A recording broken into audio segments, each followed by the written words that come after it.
Good morning, Xiamen University School of Management. Good morning, New Channel family. Lao Tzu supposedly said, 千里之行，始于足下.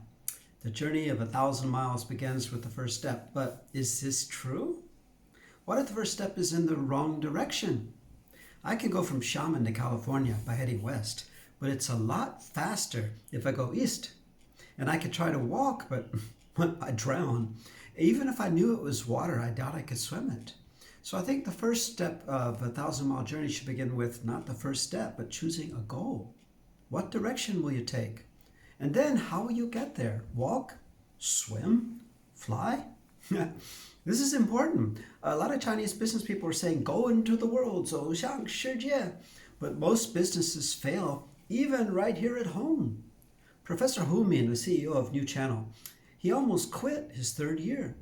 And he says 80 to 90% of businesses fail by their third year. But he persevered. Yet doing business in another country is even much harder. Very few companies are truly international.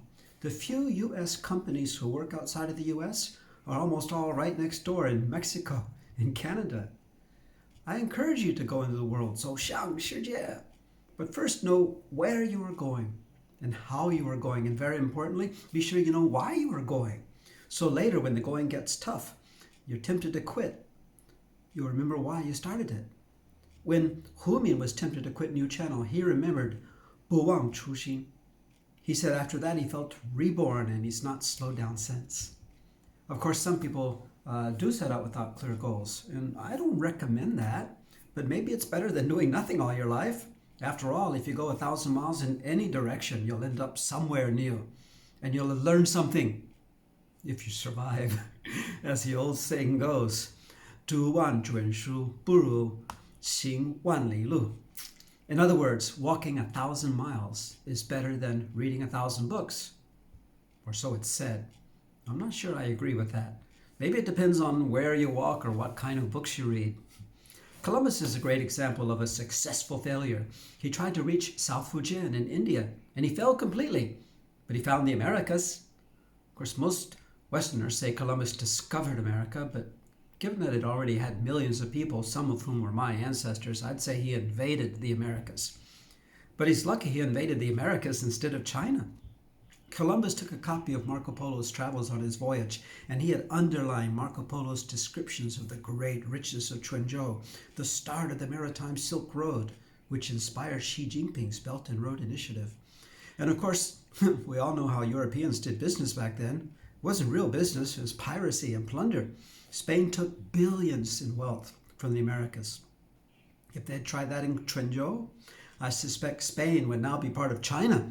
And the most popular second language in the US would be Chinese, not Spanish. So take your 1,000-mile journey, but when you do, bear in mind some wise old Chinese sayings. One, be sure that the 1,000-mile journey is your journey, not someone else's. You don't want to be like Confucius, a devoted pupil Yan Hui, who aped everything Confucius did, including how Confucius walked. 一步一趋. And don't become complacent and stop halfway. 50步笑100步. Keep going because Rome was not built in a day. 一步登天. Don't fear going slow, just fear giving up altogether. 不怕慢，就怕站. After all, every single step you take, no matter in what direction, leaves a footprint. Unless you're trying to walk on water. 一步一个脚印. Though in closing, I will confess to you that I myself do walk on water. I walk on water. But only when it's frozen. Or when I'm on Ningde's Baishuiyang Lake, which is only a few inches deep. So take that 1,000-mile journey. 爱拼才会赢，爱不要加油。Bye bye.